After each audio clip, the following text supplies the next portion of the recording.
मुक्त, ये इसका अर्थ हुआ। अगला सूत्र बोलिए, औदासीन्यम च इति। ये तीसरी बात है ईश्वर के संबंध में, वो फल के प्रति उदासीन है, फल नहीं चाहिए उसको, वो उपेक्षा करता है, इग्नोर करता है, नहीं चाहिए, फल नहीं चाहिए। आपने खूब अच्छी तरह पेट भर के खाना खा लिया, फिर उसके बाद आपको और बढ़िया पराठा ला दें तो आप खाएंगे? क्या कहेंगे? नहीं चाहिए। ईश्वर का पेट भरा हुआ है इसलिए कहता मुझे नहीं चाहिए, तुम ही खाओ, तुम्हारे लायक है ये, प्रकृति का सुख तुम्हारे लायक है, मुझे नहीं चाहिए, मेरा पेट पहले ही भरा हुआ है, पहले से ही मस्त हूँ मैं, खूब आनंदित हूँ। तो जीव कर्म करता है, ईश्वर उसके कर्मों का साक्षी है, कर्मों को देखता है, फिर अपनी सर्वज्ञता से वो ईमानदारी से न्याय करता है, न्याय के अनुसार जीव के कर्मों का फल देता है। जीव अच्छा कर्म करे तो अच्छा फल देता है, बुरा कर्म करे तो बुरा फल देता है, माफ किसी को नहीं करता, ठीक समय पर देता है, न्याय से देता है। और कोई पूछता है जी ईश्वर ने संसार क्यों बनाया, ईश्वर को क्या लाभ है? उसका उत्तर इस सूत्र में, उसको कोई लाभ नहीं, उसने अपने स्वार्थ के लिए नहीं बनाया। औदासीन्यम, उसको फल नहीं चाहिए, उसको कुछ नहीं चाहिए, वो पहले ही सब प्रकार से संतुष्ट है। वो सारा काम जीवात्माओं के लिए करता है, मुफ्त में करता है। जो लेबर चार्ज है वो फ्री है। जो आपको शरीर दिया, जाति आयु भोग, ये कर्मों से दिया। हाँ, यहाँ पर थोड़ा और ध्यान दीजिए, दोनों का विश्लेषण कर लेते हैं। एक तरफ तो हम कहते हैं कि ईश्वर कर्मों के आधार पर देता है, मुफ्त में नहीं देता। जब हम कहते हैं ईश्वर मुफ्त में नहीं देता, वो विभाग ये है, यदि आप कर्म करेंगे तो आपको जाति आयु भोग देगा, जाति आयु भोग फ्री में नहीं देगा। जब हम कहते हैं मुफ्त में नहीं देता, इसका अर्थ है वो जाति आयु भोग जो मटेरियलिस्टिक पोर्शन है, जो भौतिक संपत्तियां हैं, शरीर, धन, संपत्ति, पुत्र, परिवार आदि, ये बिना कर्म के नहीं देगा।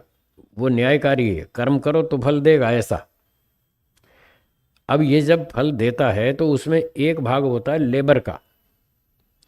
ईश्वर ने आपको शरीर बनाकर दिया, आंख बनाकर दी, कान बनाकर दिया, हाथ पैर बना के दिया।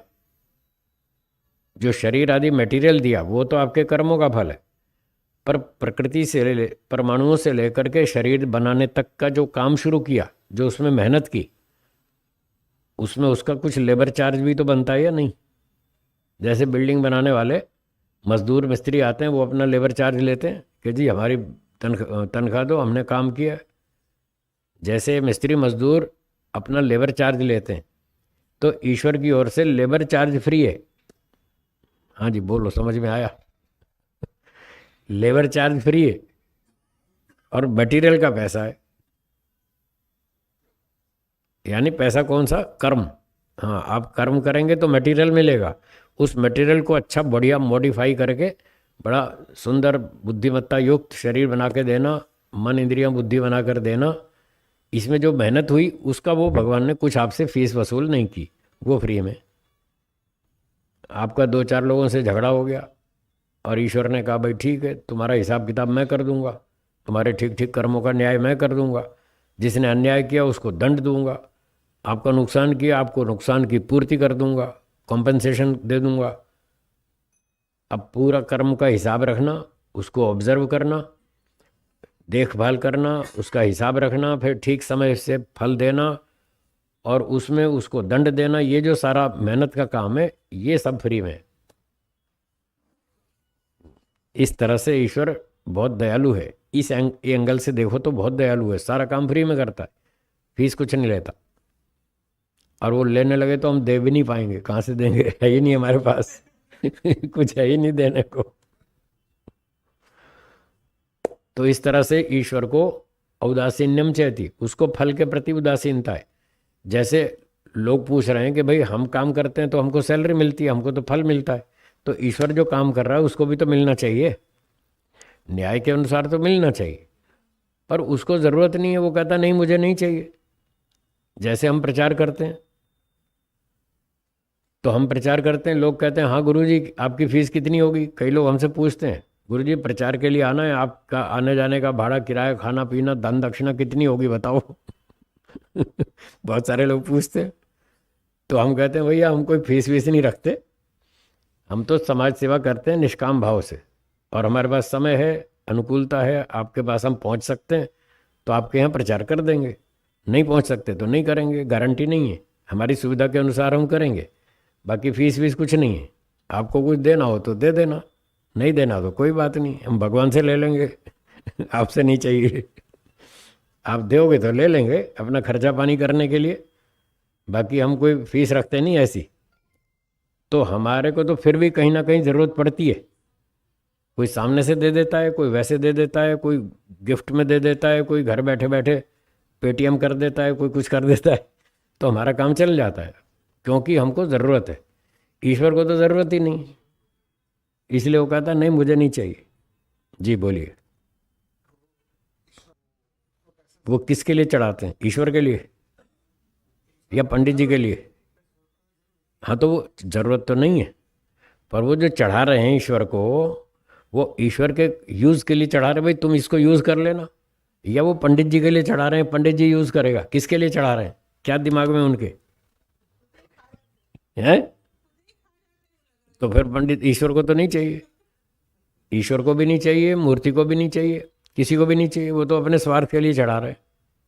इतना खूब चढ़वाते हैं, सारा खा जाते हैं खुद ही, पंडित लोग खा जाते हैं। वो अपने लिए चढ़वाते हैं, ईश्वर के लिए नहीं, ईश्वर को तो कुछ भी नहीं चाहिए। हाँ वो नाटकबाजी है, वो तो नाटकबाजी है, उसको कहाँ अर्पण करते हैं, सारा तो अपने घर में ले जाते हैं।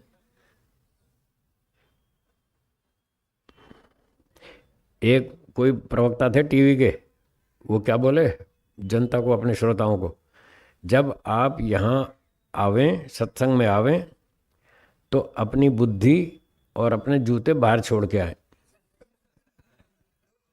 मतलब मैं खूब अच्छी तरह मूर्ख बनाऊंगा आपको, और जो मैं कहूँ चुपचाप मान लो, बुद्धि का इस्तेमाल नहीं करना, बुद्धि तो बाहर छोड़ के आना।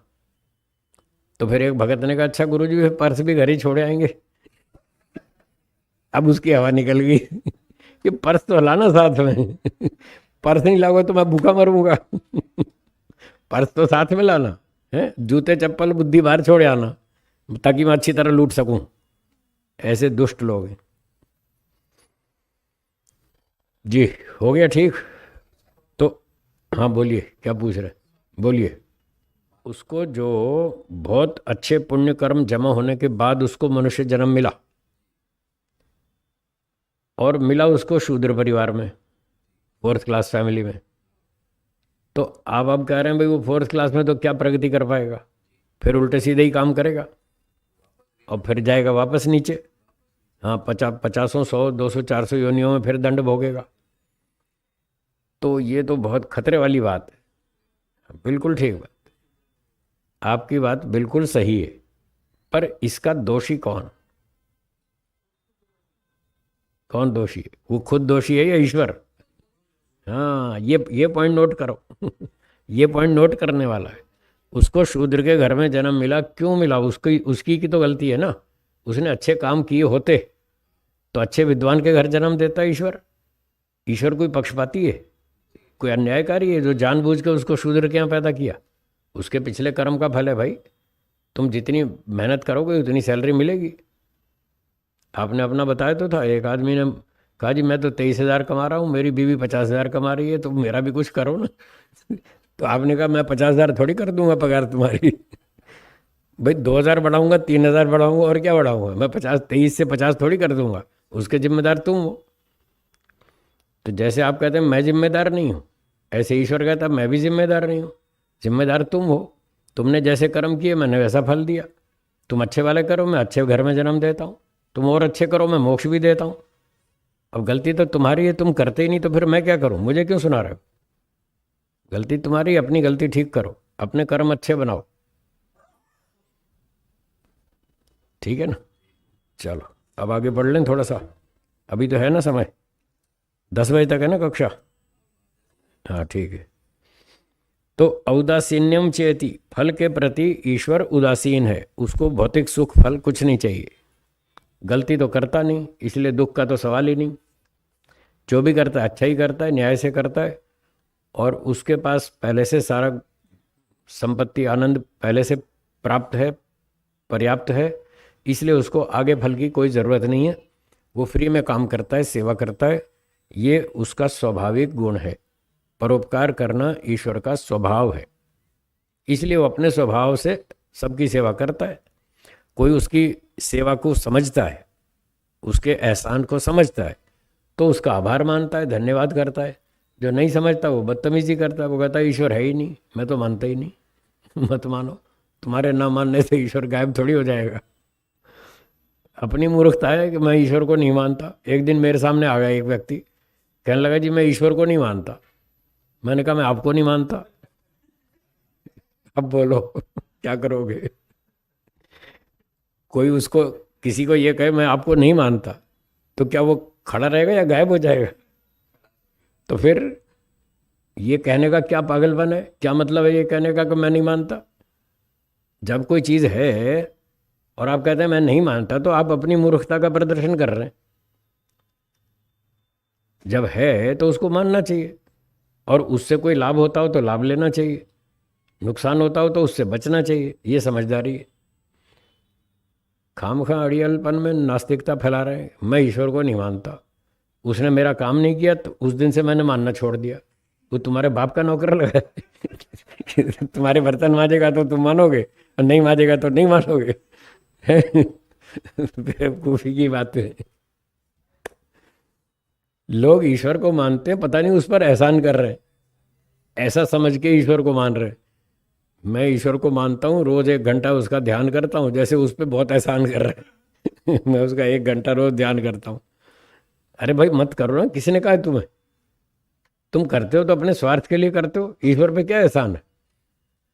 एक आदमी सुबह गार्डन में जाता है सैर करने, 5-6 बजे, अच्छी अच्छी ताज़ी हवा मिलती है, ऑक्सीजन मिलती है, ओजोन मिलती है, उसकी हेल्थ अच्छी होती है, फूलों की सुगंध मिलती है। वो गार्डन पे एहसान करने जा रहा है या अपने स्वार्थ के लिए जा रहा है? तो जब गार्डन में सैर करने जाता है आदमी, तो वो अपने स्वार्थ के लिए जा रहा है। तो अगर ईश्वर को मानता है, उसके आदेश का पालन करता है, उसका ध्यान करता है, तो ईश्वर पे कोई एहसान थोड़ी है, वो अपने स्वार्थ के लिए कर रहा है। तो ऐसे सोच के काम करना चाहिए बुद्धिमत्ता से। हाँ जी। हम्म।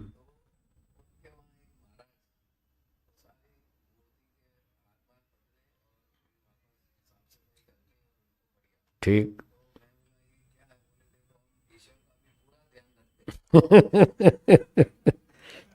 ईश्वर का ध्यान रखते हैं, लगा रखा है। वो तो बस नहीं समझने वाले, वो नहीं समझना चाहते। वो उनका कुछ हमारे हाथ में नहीं है। वो पता नहीं कब सुधरेंगे, कब समझेंगे, उनको छोड़ दीजिए। कल भी मैंने कहा था कि दुनिया की ज़्यादा चिंता ना करें। यहाँ एक से एक आपको जोकर मिलेंगे, एक से एक नमूने मिलेंगे। कोई क्या कर रहा है, कोई आप देखो रोड के ऊपर पलटी मारते हुए जा रहे हैं, ऐसे पलटी मारते हुए जा रहे हैं। कोई अंबाजी जा रहा है, कोई हरिद्वार जा रहा है, कोई कहाँ जा रहा है, कोई पैदल पैदल जा रहा है, कोई नंगे पाँव जा रहा है, कोई चटाई लपेट के जा रहा है, कोई क्या कर रहा है, पता नहीं कैसी कैसी खोपड़ी है सबकी। तो ये तो चलता रहेगा। हाँ, इन बातों को देखकर बस इतना समझना है कि ये गलती है और मुझे नहीं करनी, बस। है। हाँ जी, हाँ जी। तो इन चीज़ों से हमको इतनी शिक्षा लेनी है कि ये गलती है और मुझे ये नहीं करनी, बस अपना बचाव कर ले, इतना काफ़ी है। बाकी ज़्यादा लड़ाई झगड़ा करने से कोई फ़ायदा नहीं है। वो सुधरने वाले तो हैं नहीं, आपका टाइम खराब कर देंगे। तो उतना आपका मोक्ष का मार्ग लेट हो जाएगा, उतना टाइम आपका उधर खराब हो जाएगा। तो अपना समय खराब ना करें। कोई समझना चाहता हो तो समझाएं, बुद्धिमान हो, ईमानदारी से बात करे, सभ्यता से बात करे, प्रमाण तर्क से बात करे, तो उसको आप समझ दें, उस पर मेहनत करें समझाने की, तो उसको लाभ होगा, आपको भी पुण्य मिलेगा। जो समझना ही नहीं चाहता, हठी है, अड़ियल है, ठीक है, उसको छोड़ दो। तुम्हें जैसे करना है करो, बस वहाँ झगड़ा नहीं करना। ठीक है जी, आगे चलें। चलिए।